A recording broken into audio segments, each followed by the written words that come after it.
कैसे हम अपने मार्क्स मैक्सिमाइज कर सकते हैं। 2 राउंड में आपको पेपर सॉल्व करना चाहिए। मेरा क्या मेथोडोलॉजी होता था ओएमआर भरने का। राउंड 2 में I will start from the first question. एक ही राउंड में पेपर अटेम्प्ट करने का क्या मतलब है, this strategy can actually help you in improving your marks by we will be solving 100 question test. कैसे हम अपने मार्क्स मैक्सिमाइज कर सकते हैं। अब मेरी बात सुनना, 2-3 बातें यहां पे डिस्कस करते हैं। एक तो मेथोडोलॉजी होती है कि आप एक ही राउंड में पेपर अटेम्प्ट कीजिए। एक ही राउंड में पेपर अटेम्प्ट करने का क्या मतलब है, जब आप कोई भी क्वेश्चन देख रहे हैं तो तभी की तभी आप डिसाइड कीजिए whether you will leave it attempted, या आप उसे अटेम्प्ट करेंगे या नॉन अटेम्प्टेड रखेंगे। तीसरा ऑप्शन आप नहीं छोड़ रहे हैं। आई बिलीव कि आज के टाइम में कोई भी ऑप्शन नहीं रखता कि एक ही राउंड में वो करने वाला है। मेरा मानना है जिस टाइप का प्रीलिम्स का पेपर अभी आ रहा है, ideally it should be 2 rounds. 2 round में आपको पेपर सॉल्व करना चाहिए। अब 2 राउंड में पेपर सॉल्व करने का क्या मीनिंग है, जब आप पहले राउंड में 1 to 100 क्वेश्चन को विजिट कर रहे हैं, तो in the first round in front of every question you should have written attempted, non attempted and review. हर क्वेश्चन के आगे ये 3 साइन आपके लगे हुए होने चाहिए after the end of the first round, है ना, कि या तो आप उसको लेके 100% श्योर हो कि आप उसे अटेम्प्ट करने वाले हो, या फिर आप 100% श्योर हो कि आप नहीं अटेम्प्ट करने वाले हो। एंड तीसरी कैटेगरी हो गई रिव्यू की। फेयर पॉइंट है, ठीक है। आई बिलीव कि जो पहला राउंड आपका होगा इन दी फाइनल एग्जामिनेशन के पॉइंट ऑफ व्यू से बात करते हैं, अगर हम पॉलिटी के 100 क्वेश्चन की बात करेंगे तो वो थोड़ा वेरिएशन हो सकता है, बट मैं यूपीएससी के पॉइंट ऑफ व्यू से बताता हूं जो हम फाइनल पेपर देने वाले हैं। आई बिलीव रफली 30 question, 30 to 35 should fall into this category within the first round. Ideal time for this round is 60 to 70 minutes. ठीक है, 60 to 70 मिनट आपको इस पहले राउंड में लगने चाहिए। 30 to 35 question should fall into this category, जहां पे कि आप श्योर हैं कि आंसर ये है। इसके अलावा आइडियली क्या होना चाहिए, रफली मैं मान के चलता हूं जिस टाइप का पेपर अभी आ रहा है, ऑफ कोर्स +-5 का वेरिएशन हो सकता है depending upon the kind of paper which is coming. अब यहां पे जो क्रॉस वाले हैं, पहले राउंड में जब आप करते हैं तो रफली 10 के आसपास क्वेश्चन आप क्रॉस कर पाएंगे, उससे ज्यादा आप क्रॉस करते ही नहीं हो। This is the normal trend I am talking about, है ना। फिर मैं अपना सजेशन दूंगा।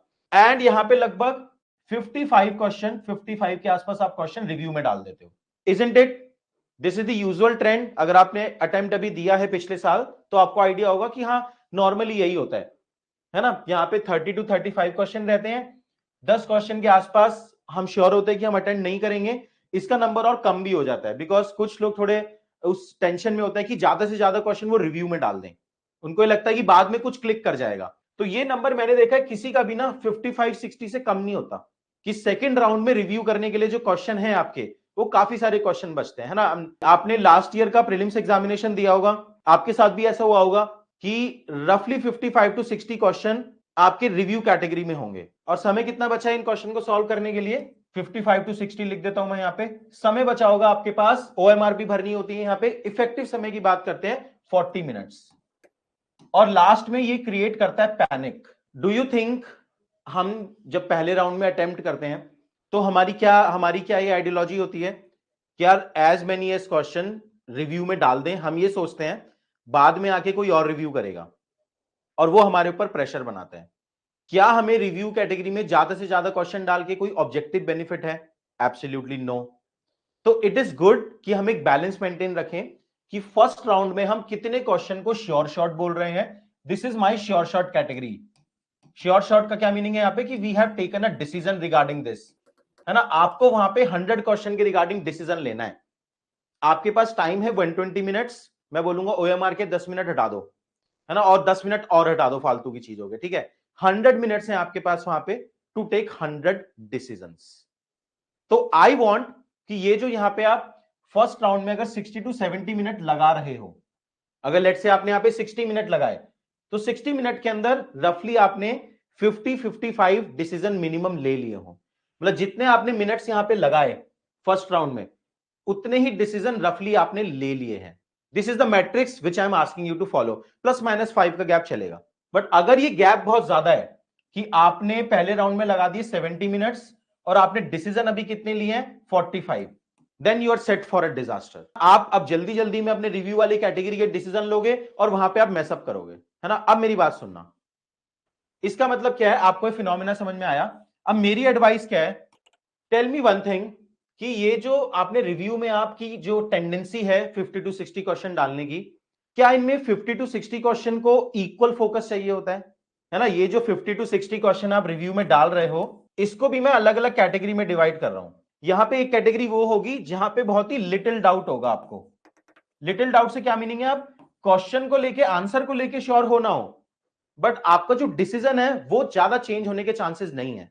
भाई ऐसा होता है ना कि आपने आंसर को लेके आप श्योर नहीं हो रहे, लेकिन आप इस चीज को लेके श्योर हो सकते हो कि जितना मेरा इंफॉर्मेशन है और थिंकिंग पैटर्न है उसके हिसाब से मैं यही आंसर टिक करने वाला हूं। समझ में आया? This is the first category. Again I am not saying कि आप आंसर को लेके श्योर हो, डोंट गेट कंफ्यूज, है ना? आई एम सेइंग कि आप आंसर को लेके श्योर नहीं हो, बट आप इस चीज को लेके काफी हद तक श्योर हो सकते हैं कि मैं इसका यही टिक करने वाला हूं। जितना मेरे पास इंफॉर्मेशन है, कुछ नया नॉलेज दोबारा रिव्यू करके भी नहीं आने वाला। ये एक कैटेगरी है जिसको मैं चाहता हूं आप इस रिव्यू के 50-60 क्वेश्चन में से अलग कर दो, है ना? रफली मैं मान के चल रहा हूं 10 to 15 question will fall into this category, है ना? एंड द रिमेनिंग रफली 40 question we need to review.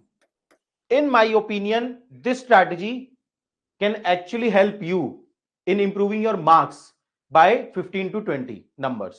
How?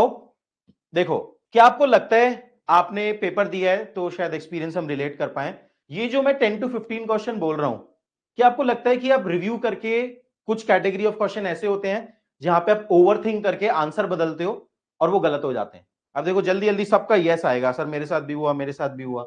हुआ या नहीं? अरे होता है ये, है ना? जब इतने लोगों से बात करके यही तो एक्सपीरियंस है। तो this is what I am asking you to eliminate, है ना? कि यही कंपास, यही सेंस ऑफ थिंकिंग हमारा डेवलप होना चाहिए, है ना? कि आप ये 10 टू 15 क्वेश्चन जहां पे यहां आपको लग रहा है कि यार बस मेरा आंसर यही होना चाहिए, है ना, मैं ओवर थिंक नहीं करूंगा, इनके डिसीजन पहले ही राउंड में लो। अगर आप ये 10-15 क्वेश्चन के गेम को इंप्रूव कर पाए, सिलेक्शन हो जाएगा, मेंस लिखने का मौका मिल जाएगा, ठीक है? तो बस यही मैं आपको इंप्रूव करने को कह रहा हूं, और इसका इंपैक्ट ना आपको यहां भी दिखेगा। कैसे दिखेगा? यार टाइम बढ़ गया ना जब आप किसी क्वेश्चन को रिव्यू करते हो। Please tell me this thing, अगर हम बात करें इन 10 टू 15 क्वेश्चन को, अगर आप इन क्वेश्चन को फर्स्ट राउंड में सॉल्व कर रहे हो तो hardly it will increase 3 to 4 minutes in the first round. But अगर आप इन क्वेश्चन को सेकंड राउंड में सॉल्व कर रहे हो तो again these question require equal attention, isn't it? तो हमने टाइम भी बढ़ा दिया। अब यहां पे इन 40 क्वेश्चन के लिए हमारे पास इजीली 40 मिनट होंगे। This is where your quality of review will improve in question में। These are the genuine question which require your focus and quality of review. समझ में आया कि किस तरीके से आपको नंबर गेम प्ले करना है? अरे सारा गेम प्रोबेबिलिटी का है प्रीलिम्स एग्जामिनेशन में, ठीक है? तो 2 राउंड में पेपर सॉल्व करो। फर्स्ट राउंड जिसके अंदर हम 3 कैटेगरी में क्वेश्चन डिवाइड करें। वी आर 100% श्योर कि yes we are going to attempt the question, we are 100% sure कि we are not going to attempt. Don't be greedy. कुछ लोग ग्रीडी हो जाते हैं, इस कैटेगरी को 0 कर देते हैं कि हम तो अभी किसी क्वेश्चन पे क्रॉस लगा ही नहीं रहे। पहले से प्रैक्टिस करने का क्या फायदा है? इतनी प्रैक्टिस करने के बाद ये आइडिया डेवलप हो जाना चाहिए कि this is the question I am not going to attempt, है ना? इसका मेरे को कोई आइडिया ही नहीं है, मैं एक भी ऑप्शन एलिमिनेट नहीं कर पा रहा, तो क्यों अटेम्प्ट करोगे? ऐसा बाद में क्या क्लिक कर जाएगा? तो उसको रिव्यू में मत डालो, क्रॉस लगाओ पहले। डोंट बी ग्रीडी हियर, है ना? And the third category of the review, और मैंने आपको क्या एडवाइस दिया, बस एक ही यहां पे गेम है कि जो रिव्यू में 10 से 15 क्वेश्चन कम करो अपने, जिनके बारे में आप डिसीजन ले सकते हो। These questions are those question about which you are not sure about the answer, but you are sure about that yes, the existing knowledge which I am having, the way of thinking says yes I am going to tick the B। बाद में वो बदलने नहीं वाला, ठीक है? और जितना टाइम आप फर्स्ट राउंड में लगा रहे हो, है ना, उसके रफली 5 या 10 क्वेश्चन कम। लेट से आपने 60 मिनट लगाए तो 55 क्वेश्चन, 70 मिनट लगाए तो रफली 60-65 क्वेश्चन। उतने डिसीजन पहले राउंड में लो।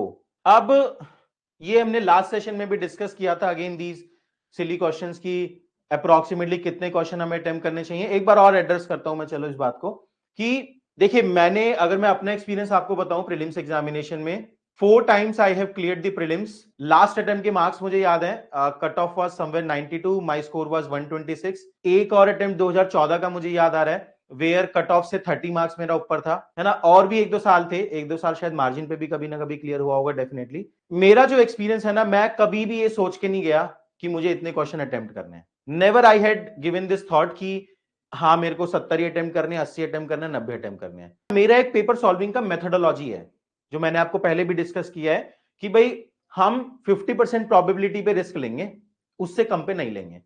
If we are unable to eliminate 2 options, we are not going to attempt the question. अब वो depending upon the paper, situation, जितने भी क्वेश्चन बने, है ना, कैसा भी पेपर आए, हमारा एक इंडिविजुअल क्वेश्चन को जज करने का क्राइटेरिया है कि हम इसे अटेम्प्ट करेंगे या नहीं। पर उस इंडिविजुअल क्वेश्चन पे आप जजमेंट लगाओ। ओवरऑल कितने क्वेश्चन अटेम्प्ट होंगे वो एंड प्रोडक्ट है, वो आप सोच नहीं सकते पहले से। अगेन मैंने आपको बोला कि all these are the like, how can I say कि maximum decision to be taken in round 1, वो पेपर पे डिपेंडेंट होगा, आपकी नॉलेज पे डिपेंडेंट होगा। हाँ बट ये जरूर मैं बोलूंगा, अब देखो again I will say this thing, 70 to 90 is the range in which most of the students are attempting question, है ना, who are getting through the examination. This I can say with certain surety. But again, it doesn't help you in any way. Knowing this doesn't help you in any way. ये तो आपको already पता है, तो ऐसे number हम fix ही नहीं कर सकते। अब यहाँ पे एक और क्वेश्चन बच जाता है कि सर फिर OMR कब भरना है। देखिए मेरा, सबका अपना अपना मेथोडोलॉजी हो सकता है। मेरा क्या मेथोडोलॉजी होता था OMR भरने का, ड्यूरिंग द राउंड 1, है ना, मैं OMR नहीं छूता था। राउंड 1 में मैं बस पेपर पे फोकस करता था। एंड ड्यूरिंग द राउंड 2 में I will start from the first question. अगर मैंने उसका डिसीजन ऑलरेडी लिया हुआ है तो मैं OMR भर दूंगा, और अगर मुझे इसे रिव्यू करना है तो वहीं की वहीं डिसीजन लेके फिर मैं OMR पे भी फिलिंग करूंगा। राउंड 2 में जब मैं देख रहा हूं क्वेश्चन को, तो पैरेलली मैं OMR भी भरता जा रहा हूं। This has been my approach, ठीक है। बाकी आप ट्राई कर सकते हैं। एक मेरा की सजेशन यहां पे ये रहता है कि लास्ट के लिए मत छोड़ो। ये मत सोचो कि लास्ट के 10 मिनट में आप OMR भरोगे, इट्स अ पैनिक सिचुएशन, है ना।